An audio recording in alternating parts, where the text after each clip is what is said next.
Assalamualaikum warahmatullahi wabarakatuh. Saya Asifah Sanur Rahma Lubis, jurusan akuntansi dari Universitas Mercu Buana. Pada video kali ini, saya akan membahas mengenai beberapa materi pelajaran kewarganegaraan. Nah, sebelum memasuki pembahasan materi kali ini, saya akan menjelaskan apa itu pendidikan kewarganegaraan. Pendidikan kewarganegaraan adalah pendidikan yang mengingatkan kita akan pentingnya nilai-nilai, hak, dan kewajiban warga negara. Didesain dalam upaya mengembangkan wawasan warga negara sebagai upaya penanaman, penumbuhan, dan kesadaran bela negara. Keberhasilan pembelajaran kewarganegaraan akan mencerminkan mahasiswa yang memiliki kesadaran akan hak dan kewajiban terhadap pembangunan bangsa. Berikut ini beberapa materi yang akan saya bahas. Pertama, hak asasi manusia dan wawasan Nusantara. Yang kedua, ketahanan nasional dan hubungan agama dan negara. Yang ketiga, otonomi daerah dan good governance. Dan yang keempat, globalisasi. Materi yang pertama yaitu hak asasi manusia atau HAM. HAM adalah hak-hak yang telah dipunyai seseorang sejak ia dalam kandungan. HAM berlaku secara universal. Dasar-dasar HAM tertuang dalam Deklarasi Kemerdekaan Amerika Serikat dan tercantum dalam UUD 1945 Republik Indonesia, seperti pada Pasal 27 Ayat 1, Pasal 28, Pasal 29 Ayat 2, Pasal 30 Ayat 1, dan Pasal 31 Ayat 1. Sedangkan, menurut Undang-Undang Nomor 39 Tahun 1999, hak asasi manusia ialah seperangkat hak yang sudah ada pada diri manusia sebagai makhluk ciptaan Tuhan Yang Maha Esa. Dalam Undang-Undang Nomor 39 Tahun 1999 tercantum asas-asas dasar hak asasi manusia, diantaranya hak untuk hidup, hak berkeluarga dan melanjutkan keturunan, hak mengembangkan diri, hak memperoleh keadilan, hak atas kebebasan pribadi, hak atas rasa aman, hak atas kesejahteraan, hak turut serta dalam pemerintahan, hak wanita, dan hak anak. Ada juga contoh pelanggaran HAM di Indonesia. Pertama, peristiwa Trisakti dan Semanggi tahun 1998. Tragedi Trisakti terjadi pada tanggal 12 Mei 1998. Peristiwa ini berkaitan dengan gerakan di era reformasi yang gencar disuarakan di tahun 1998. Gerakan tersebut dipicu oleh krisis moneter dan tindakan KKN Presiden Soeharto, sehingga para mahasiswa kemudian melakukan demo besar-besaran di berbagai wilayah yang kemudian berujung dengan bentrok antara mahasiswa dengan aparat kepolisian. Yang kedua, peristiwa Tanjung Priuk tahun 1984. Kasus Tanjung Priuk terjadi antara aparat dengan warga sekitar yang berawal dari masalah SARA dan unsur politis. Dalam peristiwa ini diduga terjadi pelanggaran HAM di mana terdapat ratusan korban meninggal dunia akibat kekerasan dan penembakan.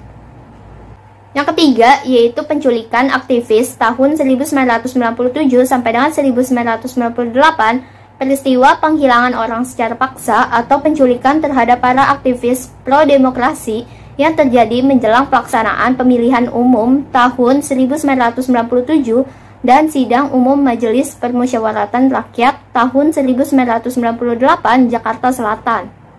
Menurut usulan Lemhanas dalam dokumen ketetapan MPR tahun 1999, wawasan Nusantara adalah cara pandang dan sikap bangsa Indonesia mengenai diri dan lingkungannya yang serba beragam dan bernilai strategis dengan mengutamakan persatuan dan kesatuan wilayah dalam menyelenggarakan kehidupan bermasyarakat, berbangsa, dan bernegara untuk mencapai tujuan nasional. Fungsi wawasan Nusantara. Wawasan Nusantara berfungsi sebagai sumber motivasi, panduan, dan inspirasi segala sikap dan tindakan yang dilakukan oleh segenap elemen bangsa, terutama masyarakat dan pemerintah untuk memelihara keberagaman dan kesatuan demi terciptanya tujuan nasional. Tujuan wawasan Nusantara. Tujuannya adalah untuk menumbuhkan jiwa-jiwa manusia Indonesia yang cinta tanah air, nasionalis, dan patriotik. Jiwa nasionalis diekspresikan dengan mengutamakan kepentingan bangsa dan negara di atas kepentingan individu. Dengan demikian, nasionalis yang dimiliki bukan nasionalisme hasil indoktrinasi yang kosong nilai-nilai, melainkan nasionalisme yang berisi pengetahuan nasional yang kuat. Contoh konsep pemahaman wawasan Nusantara. Ada dua konsep dasar tentang pemahaman wawasan Nusantara. Pertama, Trigatera. Di dalamnya ada geografis, yaitu pengetahuan tentang lokasi Indonesia yang terletak di antara dua benua dan dua samudera. Pengetahuan ini juga meliputi wilayah Indonesia yang merupakan wilayah kepulauan. Demografis, yaitu pengetahuan tentang jumlah, komposisi, dan distribusi penduduk Indonesia yang tersebar di seantero Nusantara bahkan dunia melalui komunitas diaspora. Strategis, yaitu pengetahuan tentang kekayaan sumber daya alam yang terbentang secara vertikal dan horizontal dari atmosfer sampai dasar laut, dari Sabang sampai Merauke. Yang kedua, Pancagrata. Di dalamnya ada ideologi, yaitu pengetahuan yang mendalam dan menyeluruh tentang Pancasila, meliputi butir-butir nilai-nilai, makna, dan implementasinya. Politik, yaitu pengetahuan tentang relasi kekuasaan dan kebijakan publik yang dibuat oleh orang-orang yang memiliki jabatan. Ekonomi, yaitu pengetahuan tentang pengelolaan sumber daya yang dijadikan komoditas yang dapat dinikmati seadil-adilnya untuk kemakmuran rakyat. Sosial budaya, yaitu pengetahuan tentang keberagaman budaya serta nilai-nilainya yang membentuk kesatuan bangsa Indonesia. Pertahanan dan keamanan, yaitu pengetahuan tentang pentingnya menjaga keutuhan bangsa Indonesia dari ancaman baik dari dalam maupun luar. Perlu diketahui di sini, Trigatera dan Pancagrata tidak dapat berdiri sendiri. Keduanya berhubungan erat jika diterjemahkan dalam istilah lain. Trigatera adalah pengetahuan alam dan Pancagrata adalah pengetahuan sosial. Materi kedua yaitu ketahanan nasional. Ketahanan nasional adalah kondisi dinamika, yaitu suatu bangsa yang berisi keuletan dan ketangguhan yang mampu mengembangkan ketahanan, kekuatan nasional dalam menghadapi dan mengatasi segala tantangan, hambatan, dan ancaman baik yang datang dari dalam maupun dari luar, juga secara langsung maupun tidak langsung, yang dapat membahayakan integritas, identitas, serta kelangsungan hidup bangsa dan negara. Ketahanan nasional diperlukan dalam rangka menjamin eksistensi bangsa dan negara dari segala gangguan baik yang datangnya dari dalam maupun dari luar negeri. Untuk itu, bangsa Indonesia harus tetap memiliki keuletan dan ketangguhan yang perlu dibina secara konsisten dan berkelanjutan. Tujuan ketahanan nasional. Ketahanan nasional diperlukan dalam menunjang keberhasilan tugas pokok pemerintahan, seperti tegaknya hukum dan ketertiban, terwujudnya kesejahteraan dan kemakmuran, terselenggaranya pemerintah dan keamanan, terwujudnya keadilan hukum dan keadilan sosial, serta dapatnya kesempatan rakyat untuk mengaktualisasi diri. Fungsi ketahanan nasional. Pertama, daya tangkal. Dalam kedudukannya sebagai konsepsi penangkalan, ketahanan nasional Indonesia ditunjukkan untuk menangkal segala bentuk ancaman, gangguan, hambatan, dan tantangan terhadap identitas, integritas, eksistensi bangsa, dan negara Indonesia dalam aspek ideologi, politik, ekonomi, sosial budaya, dan pertahanan keamanan. Yang kedua, pengarah bagi pengembangan potensi kekuatan bangsa dalam bidang ideologi, politik, ekonomi, sosial budaya, dan pertahanan keamanan sehingga tercapai kesejahteraan rakyat. Yang ketiga, pengarah dalam menyatukan pola pikir, pola tindak, dan cara kerja intersektor, antarsektor, dan multidisipliner. Hubungan agama dan negara. Setiap individu dalam satu masyarakat selalu berinteraksi antara yang satu dengan yang lain, membentuk satu kesatuan dengan berpedoman kepada tata aturan yang kuat. Dalam hal ini, agama berperan mengatur kehidupan masyarakat sehingga mereka bisa hidup berdampingan dan saling membutuhkan. Begitu pula dengan negara yang merupakan suatu organisasi dalam suatu wilayah memberikan tata aturan kepada masyarakat dengan membentuk satu tujuan bersama. Agama dan negara memang tidak bisa dipisahkan dalam masyarakat karena untuk mewujudkan cita-cita bersama masyarakat perlu memahami nilai-nilai yang terkandung dalam agama dan negara sehingga menuntut masyarakat mendalami apa itu agama dan apa itu negara dalam segala peran dan fungsinya, lebih-lebih di zaman yang serba modern ini. Pengertian agama. Agama adalah sistem yang mengatur kepercayaan dan kepribadatan kepada Tuhan yang Maha Kuasa serta tata kaidah yang berhubungan dengan budaya dan pandangan dunia yang menghubungkan manusia dengan tatanan kehidupan. Di Indonesia, menganut 6 agama besar, yaitu agama Islam, Kristen, Katolik, Hindu, Buddha, dan Konghucu. Pengertian negara. Negara adalah organisasi yang dalam suatu wilayah dapat melaksanakan kekuasaan secara sah terhadap semua golongan kekuasaan lainnya, dan yang dapat menetapkan tujuan-tujuan dari kehidupan bersama, yaitu negara menetapkan cara-cara dan batasan-batasan di mana kekuasaan itu dapat digunakan dalam kehidupan bersama, baik oleh individu maupun golongan atau asosiasi ataupun oleh negara sendiri. Manusia beragama karena memerlukan sesuatu dari agama tersebut. Manusia juga memerlukan petunjuk-petunjuk untuk kebahagiaan hidupnya di dunia dan di akhirat. Dengan agama, manusia juga bisa mendapatkan nilai-nilai moral yang universal dan hal-hal yang tidak dapat dicapai dengan akal semata. Manusia juga tidak dapat hidup dengan teratur tanpa adanya negara. Mereka juga tidak akan hidup dengan tertib dan menjamin keamanan bersama tanpa adanya negara. Tanpa adanya wilayah, ketertiban umum bagi masyarakat juga tidak mungkin terjamin. Maka dari itu, agama dan negara saling berhubungan. Materi ketiga yaitu otonomi daerah. Berdasarkan Undang-Undang Nomor 32 Tahun 2004, definisi otonomi daerah atau desentralisasi adalah penyerahan wewenang pemerintahan oleh pemerintah pusat kepada daerah otonomi untuk mengatur dan mengurus urusan pemerintahan dalam sistem negara kesatuan Republik Indonesia.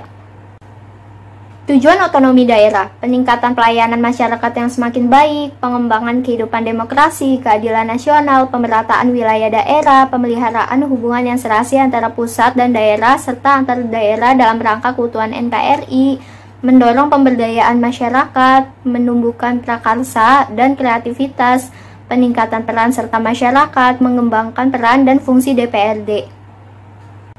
Asas otonomi daerah. Berdasarkan Undang-Undang Nomor 23 Tahun 2014 tentang pemerintahan daerah, terdapat 3 jenis penyelenggaraan urusan pemerintahan. Pertama, desentralisasi. Pemberian wewenang oleh pemerintah pusat kepada pemerintah daerah untuk mengurus urusan daerahnya sendiri berdasarkan asas otonom. Yang kedua, dekonsentrasi. Pelimpahan sebagian urusan pemerintahan yang menjadi kewenangan pemerintah pusat kepada gubernur sebagai wakil pemerintah pusat, kepada instansi vertikal di wilayah tertentu, atau kepada gubernur dan bupati atau wakil kota sebagai penanggung jawab urusan pemerintahan umum. Yang ketiga, tugas pembantu. Penugasan dari pemerintah pusat kepada daerah otonom untuk melaksanakan sebagian urusan pemerintahan yang menjadi kewenangan pemerintah pusat atau dari pemerintah daerah provinsi kepada daerah kabupaten atau kota untuk melaksanakan sebagian urusan pemerintahan yang menjadi kewenangan daerah provinsi. Good governance. Good governance adalah suatu penyelenggaraan manajemen pembangunan yang solid dan bertanggung jawab yang sejalan dengan prinsip demokrasi dan pasar yang efisien, penghindaran salah alokasi dana investasi, dan pencegahan korupsi baik secara politik maupun secara administratif, menjalankan disiplin anggaran secara penciptaan legal dan politikan framework bagi tumbuhnya aktivitas usaha. Prinsip good governance yaitu partisipasi masyarakat, tegaknya supremasi hukum, transparansi, peduli pada stakeholder, berorientasi pada konsensus, kesetaraan, efektivitas dan efisiensi, akuntabilitas, visi strategis. Materi yang terakhir yaitu globalisasi. Menurut asal katanya, kata globalisasi diambil dari kata global, yang maknanya ialah universal. Ada yang memandangnya sebagai suatu proses sosial atau proses sejarah atau proses alamiah yang akan membawa seluruh bangsa dan negara di dunia makin terikat satu sama lain, mewujudkan satu tatanan kehidupan baru dengan menyingkirkan batas-batas geografis, ekonomi, dan budaya masyarakat. Di sisi lain, ada yang melihat globalisasi sebagai sebuah proyek yang diusung oleh negara-negara adikuasa, sehingga bisa saja orang memiliki pandangan negatif atau curiga terhadapnya. Dari sudut pandang ini, negara-negara yang kuat dan kaya praktis akan mengendalikan ekonomi dunia dan negara-negara kecil makin tidak berdaya karena tidak mampu bersaing. Sebab, globalisasi cenderung berpengaruh besar terhadap perekonomian dunia, bahkan berpengaruh terhadap bidang-bidang lain seperti budaya dan agama. Ciri-ciri globalisasi. Berikut ini beberapa ciri yang menandakan semakin berkembangnya fenomena globalisasi di dunia. Pertama, perubahan ruang dan waktu. Kedua, peningkatan interaksi kultural melalui pengembangan media massa, terutama televisi, film, musik, dan transmisi berita dan olahraga internasional. Saat ini, kita dapat mengonsumsi dan mengalami gagasan dan pengalaman baru mengenai hal-hal yang melintas beraneka ragam budaya, misalnya dalam bidang fashion, literatur, dan makanan. Meningkatnya masalah bersama, misalnya pada bidang lingkungan hidup, krisis multinasional, inflasi regional, dan lain-lain. Dampak positif globalisasi. Pertama, perubahan tata nilai dan sikap. Adanya modernisasi dan globalisasi dalam budaya menyebabkan pergeseran nilai dan sikap masyarakat yang semula irasional menjadi rasional. Yang kedua, berkembangnya ilmu pengetahuan dan teknologi. Dengan perkembangannya, ilmu pengetahuan dan teknologi masyarakat menjadi lebih mudah dalam beraktivitas dan mendorong untuk berpikir lebih maju. Yang ketiga, tingkat kehidupan yang lebih baik. Dengan mudahnya mendapatkan informasi ilmu pengetahuan melalui teknologi, maka tingkat kehidupan manusia semakin baik, efektif, dan efisien. Yang keempat, dibukanya industri yang memproduksi alat-alat komunikasi dan transportasi yang canggih. Hal tersebut merupakan salah satu usaha mengurangi pengangguran dan meningkatkan taraf hidup masyarakat. Dampak negatif globalisasi. Pertama, pola hidup konsumtif. Perkembangan industri yang pesat membuat penyediaan barang kebutuhan masyarakat melimpah. Dengan begitu, masyarakat mudah tertarik untuk mengonsumsi barang dengan banyak pilihan yang ada. Yang kedua, sikap individualistik. Masyarakat merasa dimudahkan dengan teknologi maju membuat mereka merasa tidak lagi membutuhkan orang lain dalam beraktivitasnya. Kadang, mereka lupa bahwa mereka adalah makhluk sosial. Yang ketiga, gaya hidup kebarat-baratan. Tidak semua budaya barat baik dan cocok diterapkan di Indonesia. Budaya negatif yang mulai melanggar budaya asli adalah anak tidak lagi hormat kepada orang tua, kehidupan bebas remaja, dan lain-lain. Yang keempat, kesenjangan sosial. Apabila dalam suatu komunitas masyarakat hanya ada beberapa individu yang dapat mengikuti arus modernisasi dan globalisasi, maka akan memperdalam jurang pemisah antara individu dengan individu lain yang stagnan. Hal ini menimbulkan kesenjangan sosial. Jadi, kesimpulannya adalah pendidikan kewarganegaraan harus dipelajari oleh seluruh generasi muda dari tingkat SD hingga tingkat universitas.